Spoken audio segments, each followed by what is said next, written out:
नमस्कार। आप सुन रहे हैं द बॉलीवुड रेडियो और मैं हूं आपके साथ आकाश। दोस्तों, आज के इस पॉडकास्ट में हम बात करेंगे राजेश खन्ना और अमिताभ बच्चन की, और उस दौर में आपको लेकर चलेंगे जब हर दिन अमिताभ बच्चन राजेश खन्ना से आगे निकल रहे थे। 1973 में उत्तर भारत में बढ़ती महंगाई की मार से परेशान होकर लोग गुस्से से भरे प्रदर्शन कर रहे थे। बंबई में बड़ी रफ्तार से शहरीकरण हो रहा था और छोटे शहरों से पलायन करके भारी तादाद में लोग बंबई पहुंच रहे थे। लगातार बढ़ती आबादी के साथ मजदूरों की समस्या भी सिर उठाकर खड़ी होने लगी थी, और इसी वजह से MRTP एक्ट 1969 और contract labour regulation and oblation act 1970 पास किए गए। और इसी संघर्ष को आधार बनाकर साल 1973 में ऋषिकेश मुखर्जी ने एक फिल्म बनाई, नमक हराम। फिल्म की पृष्ठभूमि मिल मालिकों और मजदूरों के संघर्ष, ट्रेड यूनियनों की हड़तालें और इन कंपनियों में होती राजनीति पर आधारित थी। नमक हराम 1964 की मशहूर हॉलीवुड फिल्म बैकेट पर आधारित थी। कमर्शियल हिंदी सिनेमा के दायरे में रहते हुए ऋषिकेश मुखर्जी ने बड़े सशक्त तरीके से दर्शाया था कि समाजवाद और पूंजीवाद के बीच का संघर्ष किस तरह बेरहमी से मानव नैतिकता और रिश्तों को तबाह कर देता है। ये इस फिल्म का लब्बो-लुआब था। बैकेट में जहां मुख्य किरदारों में रिचर्ड बर्टन और पीटर ओटूल जैसे हॉलीवुड के भारी भरकम अभिनेता थे, तो नमक हराम में ऋषिकेश मुखर्जी ने राजेश खन्ना के साथ एक बार फिर अमिताभ बच्चन को खड़ा कर दिया था। आनंद के अपने इंटेंस किरदार के लिए अमिताभ को बहुत वाहवाही मिली थी और कुछ अहम फिल्में भी उन्हें उभरता हुआ स्टार कहा जाने लगा था। हालांकि राजेश खन्ना उस समय अमिताभ से कहीं ज्यादा बड़े स्टार थे, लेकिन मीडिया ने भी दोनों के बीच की प्रतिद्वंदिता को हवा देकर उसे एक तरीके से भड़का दिया था। नमक हराम दो गहरे दोस्तों की कहानी थी। गरीब परिवार से आया नरम दिल सोमू यानी कि राजेश खन्ना और अमीर मिल मालिक का इकलौता बेटा विकी यानी कि अमिताभ बच्चन। फिल्म आनंद में राजेश खन्ना का किरदार बहुत ज्यादा बोलने वाला था, जबकि अमिताभ का किरदार जो डॉक्टर भास्कर बनर्जी का था वो थोड़ा अंतर्मुखी था, कम बोलने वाला था। और नमक हराम में इन किरदारों की अदला बदली हुई थी। ऋषिकेश मुखर्जी बताते हैं बाद के दिनों में एक इंटरव्यू में कि मैंने राजेश खन्ना और अमिताभ बच्चन को फिर से फिल्म में लिया, लेकिन इस बार उनके रोल बदल दिए। मैं चाहता था कि अमिताभ एक्सट्रोवर्ट वाला किरदार निभाएं और काका इंट्रोवर्ट का। फिल्म के क्लाइमेक्स को लेकर उस दौर में फिल्म पत्रिकाओं में खूब छपा। क्लाइमेक्स को लेकर काफी उठापटक हुई और निर्देशक ऋषिकेश मुखर्जी ने बाद में अपने एक इंटरव्यू में बताया कि उन्होंने राजेश खन्ना और अमिताभ बच्चन को फिल्म के क्लाइमेक्स के बारे में पूरी शूटिंग के दौरान कुछ नहीं बताया। अगर उनके अलावा किसी और को फिल्म के क्लाइमेक्स की जानकारी थी तो वो थे फिल्म के लेखक और डायलॉग राइटर गुलजार साहब। फिल्म के असली क्लाइमेक्स के मुताबिक अंत में अमिताभ बच्चन के किरदार की, जो विक्की किरदार है, उसकी मौत होनी थी। राजेश खन्ना उन दिनों अमिताभ बच्चन से बड़े स्टार थे और उन्हें इस बात का पता चला तो उन्हें पसंद नहीं आया। दरअसल कहानी के अंत में मरने वाले किरदारों के प्रति राजेश खन्ना के ऑब्सेशन से सब वाकिफ थे। राजेश खन्ना का मानना था कि उनके सबसे यादगार फिल्में वही हैं जिनमें आखिर में उनके किरदार की मौत हुई है। नमक हराम में भी वो हर हालत में मरने वाला रोल निभाना चाहते थे। राजेश खन्ना ने जिद पकड़ ली और ऋषिकेश मुखर्जी के सामने साफ कर दिया कि क्लाइमेक्स में वो अपने किरदार की मौत चाहते हैं। और यही नहीं, उस दौर में छपी रिपोर्ट्स में तो यहां तक कहा गया कि अपनी बात मनवाने के लिए राजेश खन्ना एक दिन शूटिंग से पहले अपनी एक तस्वीर दीवार पर लगवा दी और उस तस्वीर पर फूलों की माला डाल दी। ये निर्देशक ऋषिकेश मुखर्जी के लिए आखिरी इशारा था कि डेथ सीन राजेश खन्ना ही करेंगे। नमक हराम का जिक्र करते हुए फिल्म के लेखक गुलजार साहब ने बाद के दिनों में एक इंटरव्यू दिया और उसमें बताया कि नमक हराम में हमें फिल्म का अंत बदलना पड़ा क्योंकि ऋषिदा ने राजेश खन्ना से डेथ सीन का वादा कर लिया था, जो कि था नहीं फिल्म के स्क्रिप्ट में पहले। मगर ये बात अमिताभ बच्चन को बेहद नागवार गुजरी। सुपरस्टार राजेश खन्ना की मर्जी के मुताबिक स्क्रिप्ट बदल दी गई थी और अमिताभ से ये बात छुपाई गई थी। इस बात पर वो गुस्से में थे, मगर उससे भी ज्यादा वो डायरेक्टर ऋषिकेश मुखर्जी के धोखे पर खफा थे। ऋषिकेश मुखर्जी ने अपने इंटरव्यू में इस बात का जिक्र करते हुए कहा कि हिंदी फिल्मों में जिस किरदार की मौत होती है उसे हीरो माना जाता है, इसलिए दोनों मरने वाला रोल करने के लिए बेताब थे। जिस दिन हम उस सीन की शूटिंग कर रहे थे उसी दिन अमिताभ को पता चला कि अंत में राजेश खन्ना के किरदार की मौत हो रही है। उसके तो पैरों तले एक तरीके से जमीन ही खिसक गई। वो इतना नाराज हो गया कि कई दिन तक उसने मुझसे बात तक नहीं की और उसे लग रहा था कि मैंने उसे धोखा दिया है। ये बातें ऋषिकेश मुखर्जी ने बाद के दिनों में एक इंटरव्यू के दौरान कही और कहते हैं, इस मुद्दे को लेकर अमिताभ और राजेश खन्ना के रिश्तों में इतनी दूरियां बढ़ गईं कि नमक हराम के बाद दोनों ने कभी साथ में काम नहीं किया। लेकिन आशीर्वाद में कई अहम बैठकों के गवाह रहे प्रशांत रॉय तस्वीर का एक दूसरा रुख बयां करते हैं। प्रशांत बताते हैं कि उन दिनों काका जी अमिताभ बच्चन से बेहद नाराज रहते थे। वो अपने दोस्तों को बताते थे कि ऋषिकेश मुखर्जी उनके फेवरेट डायरेक्टर हैं, मगर अमिताभ ने उनके कान भर दिए हैं। और काका जी अक्सर कहते थे कि नमक हराम की शूटिंग के दौरान अमिताभ ने उनके साथ बहुत पॉलिटिक्स खेली। अमिताभ बच्चन ने मेरे सामने कभी भी आशीर्वाद में कदम नहीं रखा। पहले ऋषिकेश मुखर्जी खूब आते थे, लेकिन नमक हराम के बाद उनका भी आना धीरे धीरे काफी कम हो गया। ये बात प्रशांत बताते हैं, जो राजेश खन्ना के बहुत करीबी थे। इस बात का जिक्र एक और जगह मिलता है।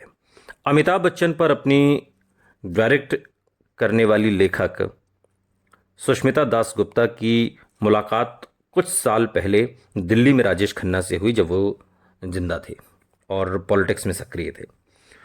और इस बातचीत के आधार पर सुष्मिता ने अपने एक लेख में लिखा कि राजेश खन्ना ये मानते थे कि अमिताभ बच्चन ने उनके खिलाफ गंदी पॉलिटिक्स खेली है। खासतौर पर ऋषिकेश मुखर्जी को उनके विरुद्ध भड़काया। हालांकि ये बात उल्लेखनीय है कि अमिताभ बच्चन ने न तो कभी इस फिल्म को लेकर न ही किसी दूसरे मुद्दे पर राजेश खन्ना के खिलाफ मीडिया के सामने कभी कोई स्टेटमेंट नहीं दिया। राजेश खन्ना को लेकर उनके जो भी बयान या ब्लॉग सामने आए, उनमें हमेशा राजेश खन्ना के बेमिसाल स्टारडम की ही तारीफ मिली है, हमेशा अमिताभ बच्चन ने की। नवंबर 1973 में फिल्म नमक हराम रिलीज हुई और फिल्म की समीक्षाओं में राजेश खन्ना के अभिनय की खूब तारीफ हुई। दोस्त से वफादारी और गरीबों के हक की लड़ाई की उलझन को उन्होंने अपने किरदार में बड़े शानदार तरीके से दर्शाया और इस गंभीर रोल में उनका अभिनय बेहद नियंत्रित रहा और अपनी मशहूर अदाओं का इस्तेमाल उन्होंने बड़े संयम तरीके से किया। लेकिन फिल्म का सरप्राइज एलिमेंट निकले अमिताभ बच्चन। जो गुस्सा और इंटेंसिटी उन्होंने जंजीर में दिखाई थी, वो उसे नमक हराम में कई पायदान ऊपर लेकर गए थे और एक तरीके से ये उनके लिए बड़ी बात थी, बड़ी उपलब्धि थी। अपने अपने रोल में दोनों अभिनेताओं ने कमाल की परफॉर्मेंस दी। ये फैसला करना मुश्किल था कि किसका किरदार ज्यादा बेहतर है और किसने दर्शकों के जहन पर गहरी छाप छोड़ी।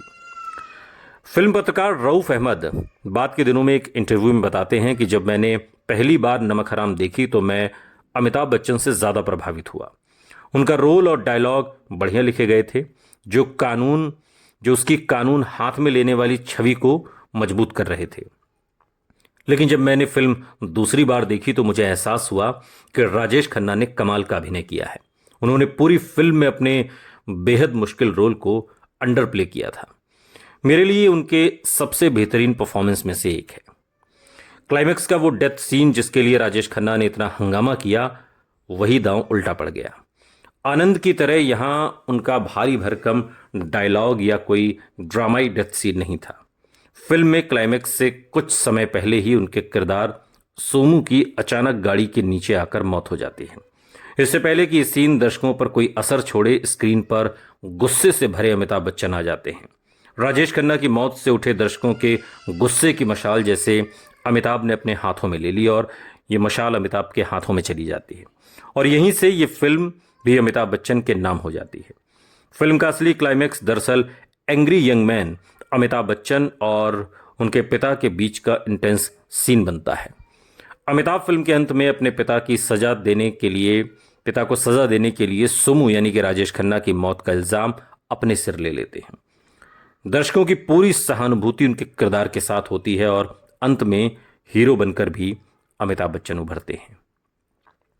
नमक हराम रिलीज होने के कुछ समय बाद साउंड रिकॉर्डिस्ट मंगेश देसाई ने फिल्म देखी और अमिताभ बच्चन को फोन करके कहा कि फिल्म में उनका अभिनय शानदार है। अमिताभ इस फिल्म को लेकर अब तक ऋषिकेश मुखर्जी से नाराज थे, लेकिन उन्हें यह सुनकर आश्चर्य हुआ।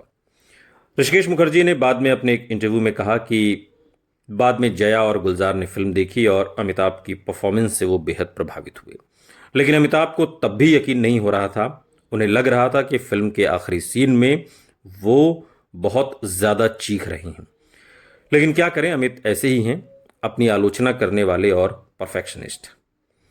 अमिताभ को अंदाजा नहीं था कि फिल्म में उनका वही गुस्सा दर्शकों के दिल को छू जाएगा, खासतौर पर उस सीन में जहां मजदूर उनके दोस्त सोमू यानी कि राजेश खन्ना की पिटाई कर देते हैं और विकी यानी कि अमिताभ बच्चन गुस्से से भरा हुआ वहां पर पहुंचता है और सबको ललकारता हुआ कहता है किसी मां के लाल में हिम्मत तो मेरे सामने आए। फिल्म इंडस्ट्री में कई बदलाव और बदलते दौर देख चुके मशहूर अभिनेता फिल्मकार सचिन पिलगांवकर याद करते हुए कहते हैं एक इंटरव्यू में कि मैं थिएटर में बैठकर नमक हराम देख रहा था और जैसे ही वो सीन आया वहां अमिताभ बच्चन ने बस्ती में जाकर वो डायलॉग बोला और पूरा थिएटर तालियों से गूंज उठा। अजीब बात थी कि फिल्म के हीरो सुपरस्टार राजेश खन्ना थे, लेकिन तालियां अमिताभ के डायलॉग पर बज रही थी, यानी कि वक्त बहुत तेजी से बदल रहा था। और पिछले कुछ साल से म्यूजिकल रोमांटिक फिल्में देख रहे दर्शकों को अब तक आंखों में उबलते गुस्से की ऐसी तीव्रता शायद नजर नहीं आई थी। और अपने इस रोल के लिए अमिताभ बच्चन को आनंद के बाद फिर से सर्वश्रेष्ठ सह अभिनेता का फिल्म फेयर पुरस्कार मिला। उन्हें फिल्म जंजीर के लिए बेस्ट एक्टर के लिए नॉमिनेट भी किया गया था, लेकिन यह पुरस्कार ऋषि कपूर की फिल्म बॉबी के लिए दिया गया। राजेश खन्ना को इस फिल्म के लिए सर्वश्रेष्ठ अभिनेता का बंगाल फिल्म जर्नलिस्ट एसोसिएशन का अवार्ड प्राप्त हुआ। नमक हराम वो पहली फिल्म थी जिसने सही मायने में फिल्म इंडस्ट्री में शक्ति संतुलन यानी कि राजेश खन्ना से अमिताभ बच्चन की तरफ सरकने की शुरुआत की। खुद राजेश खन्ना की भी यही सोच थी और सालों बाद मूवी पत्रिका को दिए एक इंटरव्यू में राजेश खन्ना ने कहा भी कि जब मैंने लिबर्टी सिनेमा में नमक हराम का ट्रायल शो देखा, मैं समझ गया कि मेरा दौर अब बीत चुका है और मैंने ऋषिदा से कहा कि यह है कल का सुपरस्टार अमिताभ बच्चन।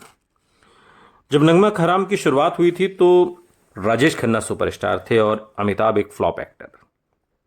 राजेश खन्ना के पास शूटिंग के लिए डेट्स नहीं थी और अमिताभ के पास वक्त ही वक्त था, इसलिए अमिताभ के हिस्से की ज्यादातर शूटिंग पहले ही निपटा ली गई। फिल्म के रेशेज जब डिस्ट्रीब्यूटर्स के एक ग्रुप को दिखाए गए तो उस समय फिल्म में अमिताभ बहुत ज्यादा दिख रहे थे और राजेश खन्ना बहुत कम। डिस्ट्रीब्यूटर्स को लगा कि फिल्म के हीरो अमिताभ बच्चन हैं और राजेश खन्ना गेस्ट अपीयरेंस कर रहे हैं। वो फ्लॉप एक्टर अमिताभ की फिल्म को खरीदने से हिचक रहे थे, सोचिए जब फिल्म बन रही थी।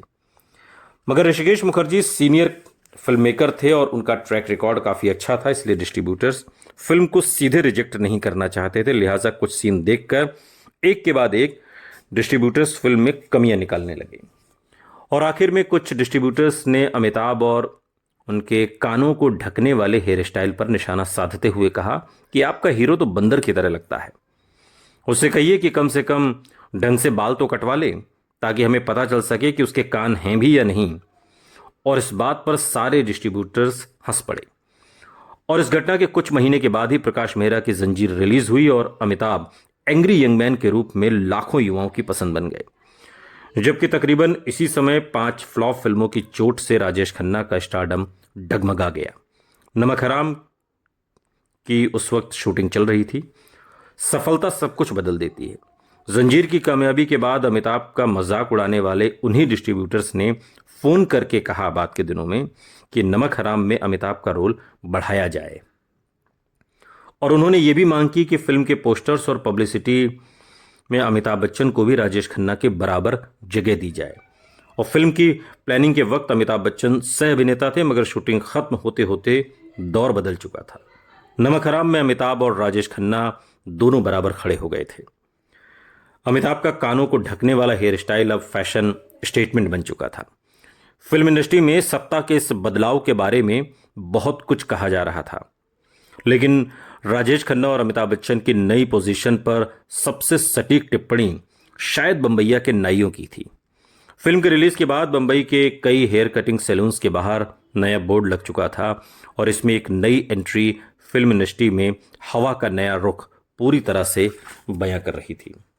राजेश खन्ना हेयर कट 2 रुपए और अमिताभ बच्चन हेयर कट 3.5 रुपए। उसी दौर में राजेश खन्ना ने एक इंटरव्यू दिया और उनसे सवाल हुआ कि आपको किस बात से डर लगता है। काका ने जवाब दिया, अमिताभ बच्चन बनने से। सुनते रहिए द बॉलीवुड रेडियो, सुनता है सारा इंडिया।